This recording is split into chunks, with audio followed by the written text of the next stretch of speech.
Welcome to F007 Channel. Dukung terus F007 Channel dengan like, share, comment, and subscribe.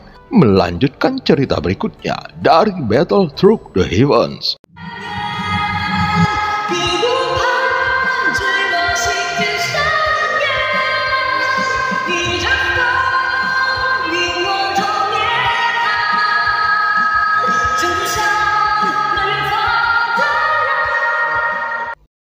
Pada part sebelumnya, sosok Yulan nomor 1 meminta 8 Yulan lainnya untuk voting apakah mendukung atau tidak mendukung invasi dunia. Dan hasilnya cukup mengejutkan karena ada 4 suara mendukung dan 4 suara menolak. Adapun keputusan Xiaoyan mendukung hanya untuk melihat dan menganalisa identitas sebenarnya dari sosok nomor 1. Setelah beberapa keputusan, sosok nomor 1 memberikan tugas kepada semua Yulan untuk pergi ke alam kuno abadi dan iblis. Jika berhasil mendapatkan benda yang diinginkan, maka para Yulan akan mendapatkan hadiah misterius. Setelah beberapa saat, sosok Xiaoyan telah kembali ke Bahtera dan berbicara dengan ratu. Sepertinya kamu ingin membuat keributan besar pada kelompok Taisu ini. Karena itu, aku akan memberitahumu sesuatu yang penting. Markas besar Taisu saat ini terletak di kehampaan tempat kota 1000 bintang dulu berada. Tetapi kupikir lebih baik tidak terburu-buru ke laut barat. Apa yang perlu dikhawatirkan bukanlah kekuatan Taisu yang terlihat di permukaan, melainkan kekuatan mereka yang tersembunyi dan terletak di dalam kehampaan. Ratu berkata perlahan. Taisu juga menyembunyikan kekuatan lain di alam abadi. Xiaoyan terkejut mendengar informasi dari ratu ini. Saat ini, laut barat terlihat kosong tetapi itu hanyalah umpan. Sepertinya musuh keluar dalam kegelapan, tetapi nyatanya masih bersembunyi dengan sangat dalam dan berurusan dengan arus bawah. Mereka yang bersembunyi di kehampaan adalah arah utama sekarang. Ratu mengangguk. Ketika Xiaoyan mendengar kata-kata itu, dia mengerti di dalam hatinya. Namun meski begitu, sekarang dia telah bergerak dan berniat membuat keributan besar. Sementara itu, pertempuran yang menghancurkan dunia saat ini sedang terjadi di benua Anyang. Sinar cahaya yang luas membuat seluruh langit malam tampak bergetar, dan akibatnya langit menjadi gelap. Sinar cahaya bertahan selama setengah batang dupa sebelum menghilang perlahan. Semua orang kuat di dunia yang bisa melihat pemandangan ini memfokuskan mata mereka pada ujung berkas cahaya. Mereka menahan nafas dan pupil mata mereka menyusut secara bertahap.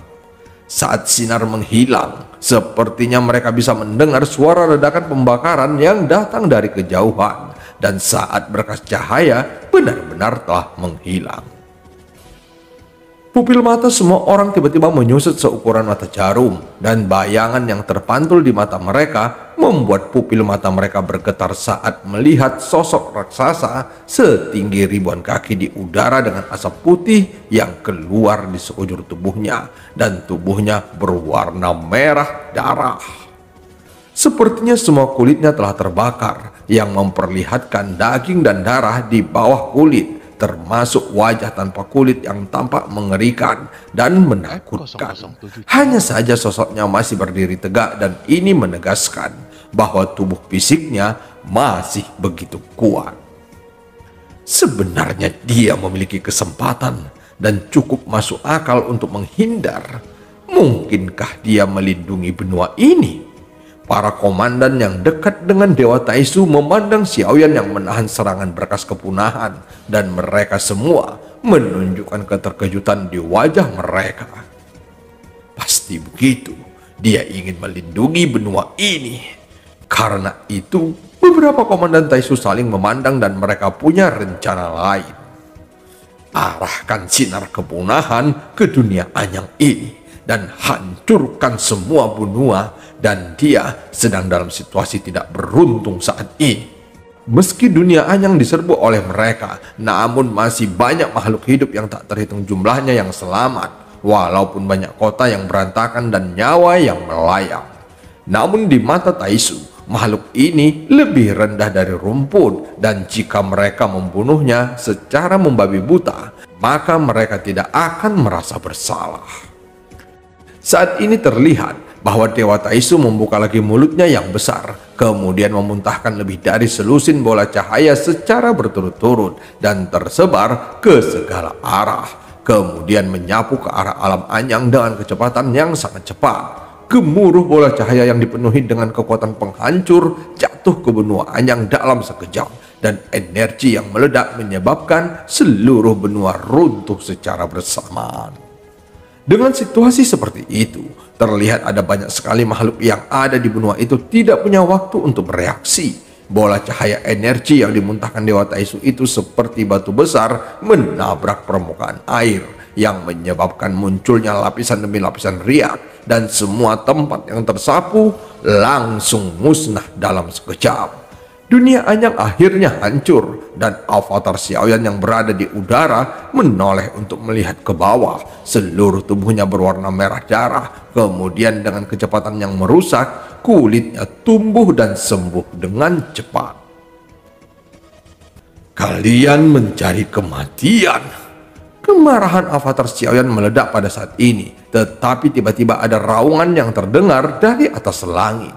Tubuh besar Dewa Taisu menutupi langit sehingga menghalangi sinar matahari. Namun pada saat ini, bayangan besar lainnya turun, dan itu adalah tabut raksasa Taisu yang besar dan berbentuk persegi. Bala bantuan Taisu tiba lagi. Avatar Xiaoyan bergumam di dalam hatinya dan sudah memprediksi akan situasi ini. Namun yang tidak pernah dia bayangkan adalah bahwa para komandan Taisu dengan sengaja menghancurkan benua ini. Sosok yang tak terhitung jumlahnya turun dari tabut Taisu seperti belalang yang melintasi perbatasan dengan kecepatan seperti meteor.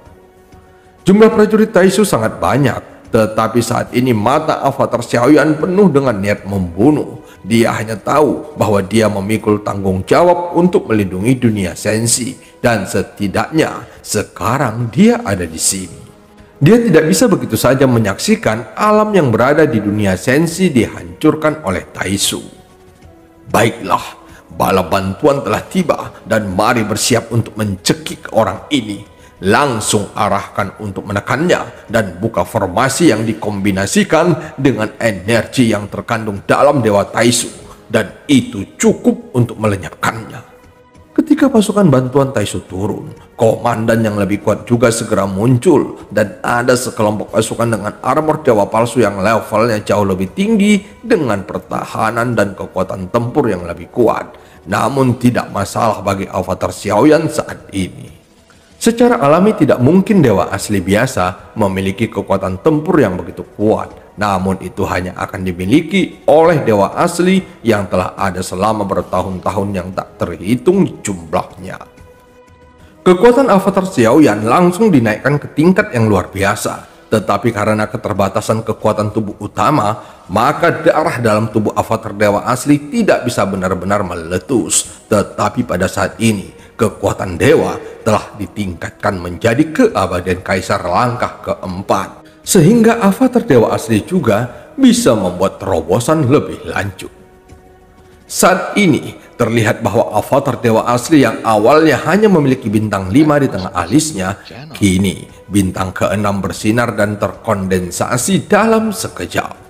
Pemaksaan ki dan darah yang lebih kuat terfokus dari tubuh Xiaoyan, dan sepertinya dia tampaknya tidak peduli berapa banyak bala bantuan yang dikirim oleh Taisu. Dan tentu saja Xiaoyan berencana akan benar-benar menghancurkan mereka berkeping-keping hari ini. Sosok 1000 kaki ini melangkah keluar dengan kecepatan yang terlihat dengan mata telanjang, dan pada saat yang sama terlihat bahwa raksasa ini masih tumbuh, dan ukuran 1000 kaki bukanlah batas dari avatar dewa asli. Sosok avatar Xiaoyan membengkak melawan angin dan mengambil beberapa langkah berturut-turut. Kemudian para prajurit Taisu yang berada di depannya langsung tersebar oleh lengan besarnya, dan saat sosok avatar Xiaoyan tumbuh menjadi lebih besar, tubuh fisiknya memancarkan panas yang hebat. dan kecepatannya bahkan lebih meningkat, sehingga sulit untuk menghindari jangkauan yang dapat dicakup oleh pukulan avatar Xiaoyan.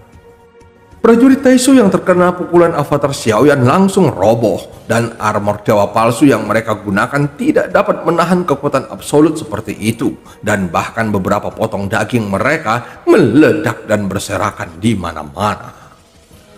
Monster macam apa ini?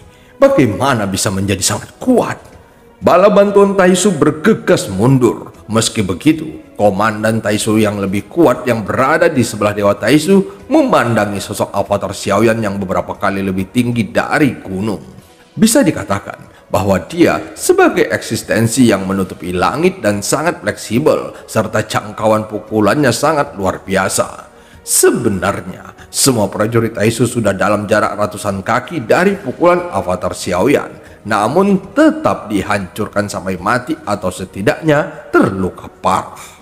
Walaupun Dewa Taisu dan pasukan Taisu menyerangnya secara bersama pada saat ini, namun tidak akan mudah untuk membunuh orang ini, dan kerugian kita akan sangat besar. Jika dia masih di kehampaan Sihai, maka kita harus menghubungi markas untuk mencari bala bantuan yang lebih kuat, dan sebaiknya sekarang kita mundur dulu. Komandan di samping Dewa Taisu melihat pada sosok besar avatar Xiaoyan yang masih berkembang pesat. Pimpinan segera membuat keputusan, tetapi sebelum mundur, kita harus benar-benar menghancurkan benua ini. Begitu suara itu jatuh, puluhan ribu prajurit Taisu langsung mengumpulkan berkas cahaya dengan kekuatan abadi dan menyapu menuju benua.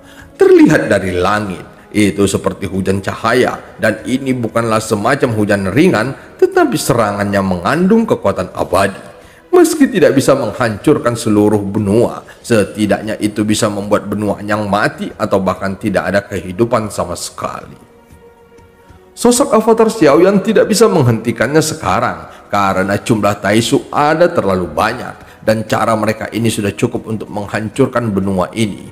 Terlihat di belakang avatar Xiaoyan, seluruh dunia Anyang runtuh seperti cermin. Manusia paling kuat di dunia ini hanyalah Dosian, dan tidak mungkin untuk bertahan hidup. Avatar Xiaoyan melangkah maju saat ini, dan sosoknya telah membesar hingga beberapa ribu kaki, dan dia dapat langsung membalikkan sejumlah besar prajurit Taisu. Saat ini, sosok avatar Xiaoyan tidak berhenti. Dia langsung menuju pasukan Taisu, dan tentu saja dia ingin membunuh komandan Taisu terlebih dahulu. Melihat avatar Xiaoyan yang menyerang, komandan Taisu buru-buru bergerak sebelum telapak tangan raksasanya mencapai mereka. Dengan kekuatan mereka saat ini, tidak mungkin untuk dapat melawan avatar Xiaoyan, dan mereka hanya dapat menggunakan kekuatan sinar kepunahan, dan itu langsung melesat keluar. Terlihat bahwa sosok avatar Xiaoyan tidak berhenti karena ini, dan dia terus menembak dengan telapak tangannya. Ledakan dari tamparannya membuat seluruh ruang runtuh dalam sekejap, dan kekuatannya sangat dahsyat. Meskipun komandan Taisu berpencar dan melarikan diri dengan kecepatan yang sangat cepat, namun masih ada dua orang dari komandan Taisu yang tidak dapat melarikan diri, dan tubuh fisik mereka masih menerima dampak yang sangat besar. Walaupun tidak mati, namun tubuh mereka terluka parah. Avatar Xiaoyan memandangi komandan Taisu sekali lagi. Melihat avatar Xiaoyan yang menyerang, para komandan Taisu langsung bersembunyi di balik Dewa Taisu. Tetapi tinju avatar Xiaoyan tidak berhenti, dan itu langsung membanting ke arah Dewa Taisu. Tinju avatar Xiaoyan membuat Dewa Taisu bergetar, tetapi tidak ada tanda-tanda akan runtuh. Walaupun pertahanannya sangat luar biasa, tetapi avatar Xiaoyan tidak akan membuang waktu. Bagaimanapun tujuannya hari ini adalah untuk membunuh semua prajurit Taisu yang ada di sini. Meskipun dia tidak dapat menghancurkan semua pasukan Taisu secara bersamaan, namun sosok besar avatar Xiaoyan telah menendang mereka ke arah daratan. Saat ini tanpa disadari, ukuran sosok avatar Xiaoyan telah meroket hingga 10.000 kaki, dan sekarang tidak ada seorang pun dari pasukan Taisu yang dapat melawan avatar Xiaoyan. Pertempuran kali ini benar-benar menghancurkan kesombongan dari Taisu. Avatar Xiaoyan mulai melambaikan tinjunya yang seperti gunung dan menghancurkan segalanya. Dia telah membunuh puluhan ribu prajurit Taisu ini, dan tentu saja mereka tidak sepenuhnya menyerah dan terus menyerang Avatar Xiaoyan. Tetapi serangan mereka benar-benar tidak mengejutkan Xiaoyan yang menggunakan tubuh dewa aslinya. Serangan Taisu tidak dapat menyebabkan kerusakan besar pada Avatar Xiaoyan, dan pertempuran semacam ini tidak akan berlangsung lama. Beberapa pasukan Taisu bersembunyi di balik Dewa Taisu. Avatar Xiaoyan tidak akan melepaskan mereka semua, dan sekarang dia muncul di depan tubuh besar Dewa Taisu. Tentu saja untuk membunuh Dewa Taisu, dia harus menghancurkan jantungnya karena itu adalah intinya. Jadi Avatar Xiaoyan menuju dan muncul di punggung Dewa Taisu untuk menyerang jantungnya. Setengah dari tubuhnya yang terbuat dari logam sehingga dapat melihat jantungnya yang berdetak dengan probabilitas tinggi. Dan itu bukan jantung yang terbuat dari daging dan darah, melainkan dari logam. Avatar Xiaoyan terus meninju jantung logam itu. Dewa Taisu menahan hampir 10 pukulan dari Avatar Xiaoyan sebelum mengeluarkan suara berderak. Aura destruktif tiba-tiba menyebar dari celah di jantungnya. Avatar Xiaoyan mengerutkan kening dan masih mengayunkan pukulan yang menghancurkan. Dan pukulan ini benar-benar menghancurkan jantung Dewa Taisu dan kemudian meledak. Suara ledakan berikutnya bahkan melampaui imajinasi Avatar Xiaoyan. Reaksi ledakan memiliki kekuatan hisap yang mencengangkan, dan Avatar Xiaoyan tersapu dengan kecepatan yang sangat cepat, namun masih belum mampu untuk melarikan diri dari ruang lingkup yang ditutupi oleh ledakan Dewa Taisu. Di bawah ledakan yang menghancurkan bumi ini, semua ruang runtuh menjadi kehampaan, dan dia benar-benar menghilang dalam ledakan. Apakah mungkin untuk membunuh orang ini? Tubuh fisik orang ini terlalu kuat, dan hanya dengan cara ini ada harapan untuk membunuhnya. Dia telah membunuh pasukan kita sebanyak 10.000 orang. Selama dia bisa dimusnahkan, maka atasan tidak akan menyalahkan kita. Jangan khawatir, alam anyang di lautan kehampaan telah menghilang sekarang. Pada saat ini, lautan kehampaan sedang kacau balau, dan adegan ini seperti pusaran pecah di permukaan air yang tenang.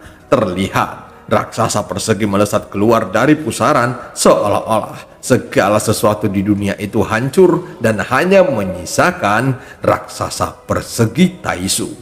Avatar dewa asli Xiaoyan juga menghilang akibat ledakan itu. Meledaknya Dewa Taisu ini bukan karena Avatar Xiaoyan yang menghancurkan jantungnya, tetapi pilihan yang telah dibuat oleh Komandan Taisu. Mereka ingin mengalahkan Avatar Xiaoyan dengan penghancuran diri Dewa Taisu. Dan tentu saja, selama Avatar Xiaoyan dapat dilenyapkan, tampaknya mereka tidak akan ragu kehilangan Dewa Taisu. Jika dia tidak dapat menghindar tepat waktu, aku yakin akan sulit untuk menahannya, dan kekuatan seperti itu seharusnya cukup untuk melenyapkannya. Tidak peduli seberapa kuat tubuh fisiknya, tidak mungkin untuk melawan kekuatan ledakan dari Dewa Taisu yang sangat kuat. Taisu tidak merasa rugi mengorbankan sumber kekuatan abadi mereka, karena semua ini berasal dari sumber daya di Sensi. Berapa banyak waktu kita untuk pergi setelah benar-benar hilang, dan pastikan bahwa orang ini telah dilenyapkan. Komandan Taisu tidak segera pergi, dan sebaliknya melihat alam anyang yang jatuh ke dalam kekacauan dan hancur. Di bawah kekuatan ledakan dari Dewa Taisu, tidak butuh waktu lama bagi alam ini untuk menghilang selamanya di lautan kehampaan Sensi. Saat ini para komandan Taisu menghela napas lega dan segera mengubah ekspresi mereka. Namun saat mendongak, mereka dapat melihat dengan jelas pada saat ini ada sosok besar yang berdiri di depan mereka. Sosok itu begitu besar sehingga semua Taisu tampak seperti mainan di tangannya. Ukurannya melebihi 10.000 kaki dan 6 bintang bersinar di antara alisnya. Dia masih hidup. Terdengar suara hiruk pikuk di antara kerumunan Taisu, dan avatar Xiaoyan segera menghancurkan Taisu dengan kedua telapak tangannya, dan kekuatan dahsyat langsung menghancurkan pasukan Taisu. Pada saat ini, mata avatar Xiaoyan telah sepenuhnya digantikan oleh cahaya, seolah-olah dia hanya memiliki satu pikiran sekarang, yaitu menghancurkan semua Taisu di tangannya. Pada saat ini Taisu mengeluarkan energi sinar formasi yang kuat ke arah avatar Xiaoyan dan langsung menyelimuti avatar Xiaoyan. Kemudian dadanya ditusuk oleh seberkas cahaya, tetapi ini tidak bisa menghentikan atau membuat avatar Xiaoyan melepaskannya. Bahkan tampaknya semua formasi yang menyelimuti avatar Xiaoyan sama sekali tidak efektif untuk menahannya. Suara pecah semakin terdengar keras dan banyak retakan muncul di sinar formasi Taisu. Meskipun pertahanannya kuat, tetapi kekuatan raksasa di depannya tampaknya semakin kuat. Melihat ini, beberapa komandan Taisu ingin melarikan diri, tetapi saat mereka hendak pergi, tiba-tiba telapak tangan besar avatar Xiaoyan juga langsung tertutup. Pada saat yang sama, raksasa persegi di kedua telapak tangan avatar Xiaoyan langsung dihancurkan, termasuk pasukan Taisu yang berada di dalamnya. Avatar Xiaoyan tidak berhenti sampai di situ, tetapi menggunakan kunci besi untuk merangkai raksasa Taisu yang hampir rata menjadi satu, dan kemudian tersapu ke dalam kehampaan laut barat tanpa melihat ke belakang. Dan cerita pun berakhir. Sampai ketemu di part selanjutnya.